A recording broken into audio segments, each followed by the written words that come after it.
Gayatri. Hello students, this is Gayatri. Welcome back to another video of class 10 maths. और आज हम करेंगे मैथ्स की वर्कशीट नंबर 44 स्पर्श रेखा के गुण। सबसे पहले हमें दिया हुआ, याद कीजिए और बताइए। समकोण त्रिभुज एबीसी में एसी लंब बीसी है तो पाइथागोरस प्रमेय के अनुसार क्या होगा। तो हमें यहाँ पर हमने इस तरह से एक त्रिभुज एबीसी बनाया है जिसमें एसी जो है वो बीसी पर लंब है, यानी एसी और बीसी के बीच में 90 डिग्री का कोण बन रहा है। तो ये क्या हो गया, एक समकोण त्रिभुज हो गया। और समकोण त्रिभुज में जब हम पाइथागोरस थ्योरम लगाते हैं तो कैसे लगाते हैं कि जो उसका आधार होता है और जो उसका लंब होता है दोनों का वर्ग करके अगर हम उनको ऐड कर दें यानी जोड़ दें तो वो किसके वर्ग के बराबर होता है, कर्ण के वर्ग के बराबर होता है। तो यहाँ पर क्या आएगा, A C square plus B C square किसके इक्वल होता है, ए बी स्क्वायर के। तो अब इसको हम भर लेते हैं। तो यहाँ पर क्या आएगा, कर्ण क्या है हमारा ए बी, तो कर्ण का स्क्वायर यानी ए बी स्क्वायर बराबर होगा किसके, A C square plus B C square के। अब इसी में सेकंड दिया हुआ है हमें, सकेंद्रीय वृत्तों के डैश समान होते हैं। सकेंद्रीय वृत्त कौन से होते हैं, जब हम एक ही सेंटर को लेते हुए वृत्त बनाते हैं अलग अलग त्रिज्याओं के। जैसे हमने यहाँ पे डायग्राम में बनाया हुआ है, दो वृत्त बनाए हुए हैं, एक ही इनका केंद्र है। तो यहाँ पर सकेंद्रीय वृत्त बोलेंगे इनको, और इनके क्या समान होते हैं, इनके केंद्र समान होते हैं। एक ही केंद्र पे हम जब कंपास को रख के हम सर्कल बनाते हैं तो केंद्र हमारा वही है, और जो त्रिज्या है वो अलग अलग त्रिज्या लेकर हम उस पे सर्कल बनाते हैं तो उनके क्या समान होते हैं, केंद्र जो होता है वो एक ही होता है यानी समान होता है। तीसरा है, चतुर्भुज के आंतरिक कोणों का योग डैश होता है। तो चतुर्भुज के चारों कोणों का योग कितना होता है, 360 डिग्री होता है। अब नेक्स्ट जो है वो हमें एक प्रमेय दी हुई है, वृत्त के किसी बिंदु पर स्पर्श रेखा स्पर्श बिंदु से जाने वाली त्रिज्या पर लंब होती है। तो प्रमेय में हमें क्या सिद्ध करना है कि जो वृत्त का केंद्र होता है उससे हमने क्या किया, स्पर्श बिंदु जो है उस पर एक हमने रेखाखंड मिलाया जो कि क्या है, वृत्त की त्रिज्या है। तो यहाँ पर जो ये डायग्राम है इसमें ओपी क्या है, त्रिज्या है, और एक्स वाई क्या है, हमारी स्पर्श रेखा है। तो हमें यहाँ पर प्रमेय में सिद्ध करना है कि जो ओपी होती है वो एक्स वाई पर लंब होती है यानी 90 डिग्री का कोण बनाती है। तो दिया है केंद्र ओ वाला एक वृत्त और बिंदु पी पर स्पर्श रेखा एक्स वाई है। हमें सिद्ध करना है ओपी एक्स वाई पर लंब है, या फिर हम इसको लिख सकते हैं ओपी परपेंडिकुलर एक्स वाई। अब हमने यहाँ पर रचना क्या करी, एक्स वाई पर पी बिंदु के अतिरिक्त बिंदु क्यू लेते हैं और उसको क्या किया हमने, ओ से क्यू को मिला दिया। तो अब ये त्रिभुज ओ बी क्यू बन गया हमारा यहाँ पे। अब उपपत्ति में हम क्या करते हैं, बिंदु क्यू वृत्त के बाहर होगा। अब Q जो है हमने बिंदु स्पर्श रेखा के ऊपर लिया है तो वो स्पर्श रेखा कहाँ होती है, वृत्त के बाहर होती है। तो ये बिंदु भी कहाँ होगा, वृत्त के बाहर होगा, क्योंकि यदि Q वृत्त के अंदर होगा तो PQ छेदक रेखा बन जाएगी। तो PQ क्या होगी, तब एक छेदक रेखा हो जाएगी, क्योंकि छेदक रेखा क्या करती है, वृत्त के अंदर से निकलती है और वृत्त को दो बिंदुओं पर प्रतिच्छेद करती है। अतः OQ वृत्त की त्रिज्या OP से बड़ी होगी, यानी कि जो OQ हमने जो ये रेखाखंड यहाँ पे रचना से हमने इसको मिलाया है वो क्या होगा, OP जो हमारी त्रिज्या उससे बड़ा ही होगा हर हालत में, क्योंकि वो बिंदु कहाँ है, वृत्त के बाहर स्थित है। क्योंकि ऐसा बिंदु P के अलावा एक्स वाई के सभी बिंदुओं के लिए है। और यहाँ पर हमें क्या दिया हुआ है, इस तरह से हम अगर केंद्र से होते हुए O से होते हुए कोई भी बिंदु अगर हम एक्स वाई पर लेते हैं तो वो सारे ही ओपी से क्या होंगे, बड़े होंगे, क्योंकि स्पर्श रेखा वृत्त के बाहर है और हम बाहर वृत्त के किसी बिंदु को केंद्र से मिलाते हैं तो वो क्या होगी, उसकी लंबाई ज्यादा ही होगी त्रिज्या से, क्योंकि त्रिज्या तो वृत्त के अंदर होती है। तो अब हमारे पास यहाँ पर क्या निष्कर्ष निकला कि जो OQ है वो OP से क्या है, बड़ी है, इसीलिए OP XY का लंब है। अब प्रमेय 2 में हमें दिया हुआ है बाह्य बिंदु से वृत्त पर खींची गई स्पर्श रेखाओं की लंबाइयां बराबर होती हैं। तो यहाँ पर हमें क्या दिया हुआ है, डायग्राम में AP और PB दो स्पर्श रेखाएं हैं जो एक ही पॉइंट P से हमने यहाँ पर दो रेखाएं डाली हुई हैं, स्पर्श रेखाएं, एक पॉइंट A पे टच कर रही है, एक पॉइंट B पे टच कर रही है वृत्त को, और हमें क्या सिद्ध करना है कि इनकी लंबाइयां बराबर होती हैं। तो PA बराबर PB जो है वो हमें सिद्ध करना है। तो हमने रचना क्या करी, केंद्र से हमने O पॉइंट को भी मिला दिया, B पॉइंट को भी मिलाया और P को भी मिलाया। इस तरह से यहाँ पर हमें क्या मिला, एंगल OAP और एंगल OBP तो क्या होंगे, समकोण होंगे, क्योंकि हम जानते हैं कि जो त्रिज्या होती है वो स्पर्श रेखा पे लंब बनाती है। लंब का मतलब दोनों एंगल कितने डिग्री के हो गए, 90 डिग्री के हो गए। अब हम देखते हैं त्रिभुज OAP में और त्रिभुज OBP में। OA OB के बराबर है, क्यों, क्योंकि एक ही वृत्त की त्रिज्याएं बराबर ही होती हैं। OP कॉमन है, OP दोनों त्रिभुजों में आ रहा है तो ये उभयनिष्ठ हो गया। तो अब हमारा जो त्रिभुज OAP है और OBP है वो कैसे हो गए, कॉन्ग्रुएंट हो गए, क्योंकि दो तो हमारे पास साइड आ गई इक्वल और एक जो एंगल है वो इक्वल आ गया। तो साइड एंगल साइड से दोनों त्रिभुज कॉन्ग्रुएंट हो गए, यानी दोनों त्रिभुज जो है वो हमारे सर्वांगसम हो गए साइड एंगल साइड से। अब क्योंकि दोनों त्रिभुज सर्वांगसम है तो उनके जो अन्य भाग हैं वो भी क्या होंगे, बराबर होंगे। तो PA जो होगा वो PB के बराबर होगा। अब उदाहरण 1 हमें दिया हुआ है, यदि TP केंद्र O वाले किसी वृत्त पर दो स्पर्श रेखाएं इस प्रकार है कि एंगल POQ बराबर 110 डिग्री हो तो एंगल PTQ जो है वो हमें ज्ञात करना है।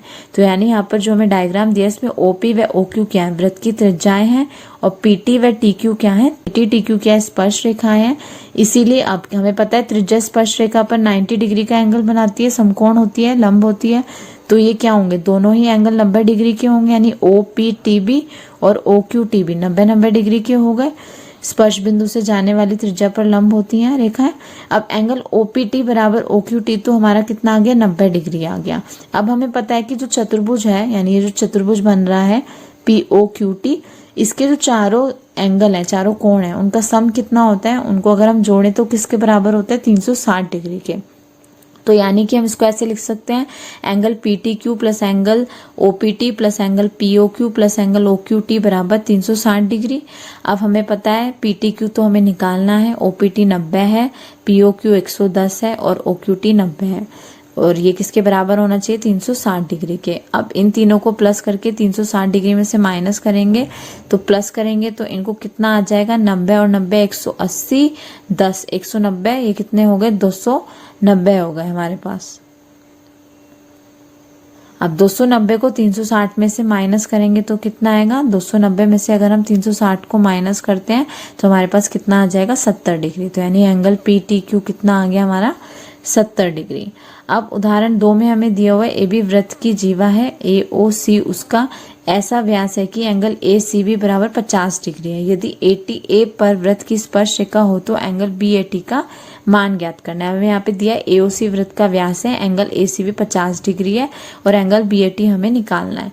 तो हमने क्या किया है, 90 डिग्री का कोण बना रहा है वृत्त में, व्यास में जब कोई कोण बनता है वृत्त के अंदर, यानी अर्धवृत्त में जो कोण बनता है वो कितने डिग्री का होता है, 90 डिग्री का होता है। तो इसलिए एंगल ABC तो कितना हो गया, 90 डिग्री का हो गया। अब त्रिभुज ABC में तीनों कोणों का योग 180 होता है। एंगल A हमें पता नहीं है, B हमारा 90 डिग्री आ गया क्योंकि अर्धवृत्त में बना कोण समकोण होता है, और C जो है वो हमें कितना दिया, 50 डिग्री दिया, और इनका योग किसके बराबर होता है, 180 डिग्री के। तो 90 और 50 को जोड़ेंगे 140 बराबर 180, A को हमने ऐसे लिख लिया है। तो एंगल A किसके बराबर आ जाएगा, 180 में से 140 माइनस कर देंगे तो कितना आ गया, ये 40 डिग्री। अब हमें AT वृत्त के A पर स्पर्श रेखा है, OA जो है वो AT पर क्या है, परपेंडिकुलर है, लंब है। एंगल OAT बराबर 90 डिग्री होगा और angle OAB plus angle BAT बराबर कितना है, 90 डिग्री। अब एंगल OAB तो हमने अभी निकाला, कितना है, 40 डिग्री आया है। तो हम BAT को कैसे निकालेंगे, जो पूरा एंगल है 90 डिग्री का, उसमें से अगर हम ये 40 डिग्री निकाल देते हैं तो हमारे पास BAT कितना आ जाएगा, 50 डिग्री। अब उदाहरण 3 में हमें दिया एक वृत्त के परिगत एक चतुर्भुज खींचा गया, सिद्ध करना है कि AD प्लस BC बराबर है CD प्लस AB। तो यहाँ पर हमें क्या दिया, एक चतुर्भुज किस तरह से बना हुआ है, एक वृत्त बना हुआ है और उसके चारों जो स्पर्श रेखाएं हैं इनको मिला के एक चतुर्भुज बन रहा है। हमें सिद्ध करना है AD प्लस BC बराबर है CD प्लस AB के। तो सबसे पहले हमें पता है DR बराबर DS होगी, क्योंकि बाह्य बिंदु से जब हम स्पर्श रेखा खींचते हैं तो उनकी एक ही बिंदु से जब हम दो स्पर्श रेखाएं खींच रहे हैं तो उनकी लंबाइयां कैसी होती हैं, बराबर होती हैं।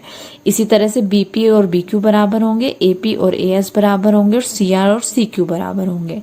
अब हम क्या करते हैं, जो लेफ्ट हैंड साइड वाली है उनको एक साथ प्लस कर लेते हैं और राइट हैंड साइड वाली को एक साथ प्लस कर लेते हैं। यानी DR, BP, AP और CR इनको तो एक तरफ लिख के प्लस करते हैं और DS, BQ, AS और CQ को एक साथ प्लस करते हैं। अब DR में हम CR एक साथ रख लेते हैं, तो DR और CR को जोड़ेंगे तो क्या बन जाएगी, AD बन जाएगी। इसी तरह से BP प्लस AP जोड़ेंगे तो BC बन जाएगी। अब दूसरी तरफ आ जाते हैं, CQ में BQ जोड़ेंगे तो CD बन जाएगा और DS में AS जोड़ेंगे तो AB बन जाएगा। तो इस तरह से हमने यहाँ पे प्रूव किया AD प्लस BC बराबर है CD प्लस AB के। अब हम आ जाते हैं क्वेश्चन पे। स्वयं प्रयास कीजिए। पहला है, वृत्त के किसी बिंदु पर स्पर्श रेखा स्पर्श बिंदु से जाने वाली स्पर्श रेखा पर डैश होती है, तो क्या होती है? लंब होती है। 2 संकेंद्रीय वृत्तों की त्रिज्याएं हमें दी हुई है, 5 सेंटीमीटर है और 3 सेंटीमीटर है। उस जीवा की लंबाई ज्ञात कीजिए जो छोटे वृत्त को स्पर्श कराती है। तो हमने इसका यहाँ पर डायग्राम बना लिया है। तो इस डायग्राम में OA जो है वो 3 सेंटीमीटर है वृत्त की त्रिज्या, और बाहर एक उससे बड़ा वृत्त बना है। उसी केंद्र को मानते हुए हमने एक 5 सेंटीमीटर त्रिज्या का वृत्त और बनाया है। तो छोटा वृत्त जो है उसकी त्रिज्या 3 सेंटीमीटर, जो बाहर की तरफ दूसरा वृत्त बनाया है उसकी त्रिज्या 5 सेंटीमीटर। हमने यहाँ पे रचना की है, O को Q से और O को P से मिलाया है। तो यहाँ पे जो त्रिभुज है हमारा PQO त्रिभुज में OA जो है वो PQ पर लंब है। अब हम त्रिभुज AOQ में देखते हैं। AOQ में हम अगर पाइथागोरस थ्योरम लगाते हैं, अब क्योंकि हमें पता है OA जो है वो PQ पर लंब है, क्योंकि PQ क्या है? 3 सेंटीमीटर वाला जो वृत्त है उसके लिए तो वो एक स्पर्श रेखा है, और जो 5 सेंटीमीटर वाला वृत्त है उसके लिए वो क्या है? एक जीवा है।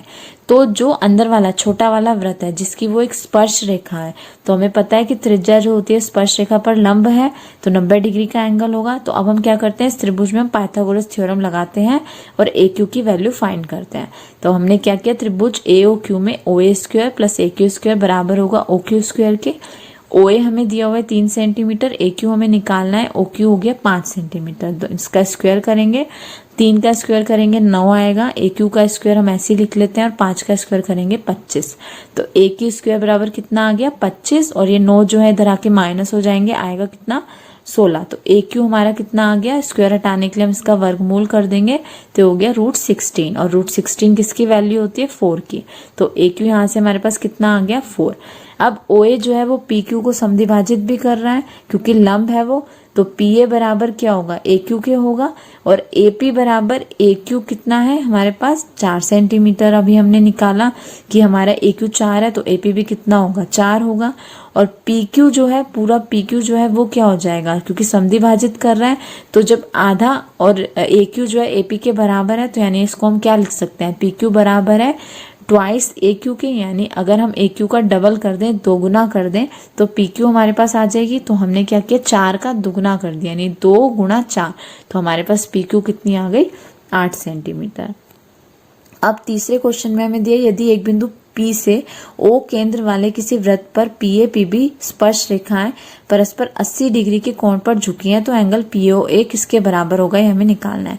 यानी एक बिंदु P से 2 स्पर्श रेखाएं खींची हैं जो वृत्त को A पर और B पर छूती हैं, और ये जो झुकी हुई है वो कितने डिग्री का एंगल बना रही है? जो दोनों जो स्पर्श रेखाएं हैं वो 80 डिग्री का एंगल बना रही है, जैसे कि हमने यहाँ डायग्राम में बनाए। अब जैसे कि हम जानते हैं कि त्रिज्या जो है वो स्पर्श रेखा पर लंब होती है, तो OB और OA क्या है? वृत्त की 2 त्रिज्याएं हैं, तो ये लंब होंगी इन पे, और ये 90 डिग्री का कोण बनाएंगी। अब चतुर्भुज जो बना ये APBO, इस चतुर्भुज के चारों कोणों का योग कितना होता है? 360 डिग्री होता है। तो angle OAP plus angle APB plus angle PBO plus angle BOA किसके बराबर होगा? 360 डिग्री के। OAP हमें पता है 90 डिग्री है, क्योंकि वो त्रिज्या जो है स्पर्श रेखा पे लंब बना रही है। APB हमें दिया हुआ है 80 डिग्री है। PBO वापस से फिर 90 डिग्री त्रिज्या स्पर्श रेखा के बीच बन रहा है, तो लंब हो गया ये, प्लस एंगल BOE हमें फाइंड करना है, तो ये बराबर 360 डिग्री के। अब 90, 80 और 90 को हम जोड़ेंगे तो आएगा 260, प्लस एंगल BOA को हम ऐसे लिख लेते हैं बराबर 360 डिग्री। तो BOA किसके बराबर हो गया? 360 में से हम 260 को माइनस कर देंगे, तो हमारे पास कितना आएगा? 100 डिग्री। तो ये तो हमारा पूरा एंगल जो है BOA ये आ गया 100 डिग्री। बट हमें क्या निकालना है यहाँ पर? POA की वैल्यू निकालनी है। तो इसके लिए अब हम देखते हैं त्रिभुज OBP और त्रिभुज OAP में AP जो है वो BP के बराबर होगी। क्यों? क्योंकि एक ही बिंदु से जब हम स्पर्श रेखाएं खींचते हैं तो बराबर होती हैं। OA और OB बराबर है क्योंकि एक ही वृत्त की क्या है? त्रिज्याएं हैं, तो बराबर होंगी। और OP जो है वो दोनों ही त्रिभुज में कॉमन है, यानी उभयनिष्ठ है, तो OP बराबर OP। तो ये जो दोनों त्रिभुज हैं OBP और OPA, ये एक दूसरे के सर्वांग सम हो गए। साइड से भुजा से दोनों त्रिभुज जो है सर्वांग सम हो गए, तो इनके जो अन्य भाग हैं वो क्या होंगे? बराबर होंगे। तो इसलिए एंगल BOP बराबर होगा एंगल AOP के। अब दोनों एंगल बराबर है, तो हम इसको क्या लिख सकते हैं कि जो पूरा एंगल BOA है उसको अगर हम आधा आधा कर दें तो हमारे पास ये दोनों एंगल आ जाएंगे। तो यानी एंगल BOA POA बटे 2 और BOA कितना आया 100 डिग्री, 100 बटे 2 करेंगे, काटेंगे तो कितना आएगा 50 डिग्री। यानी एंगल POA और एंगल POB कितने आ गए 50-50 डिग्री के आ गए। हमसे POA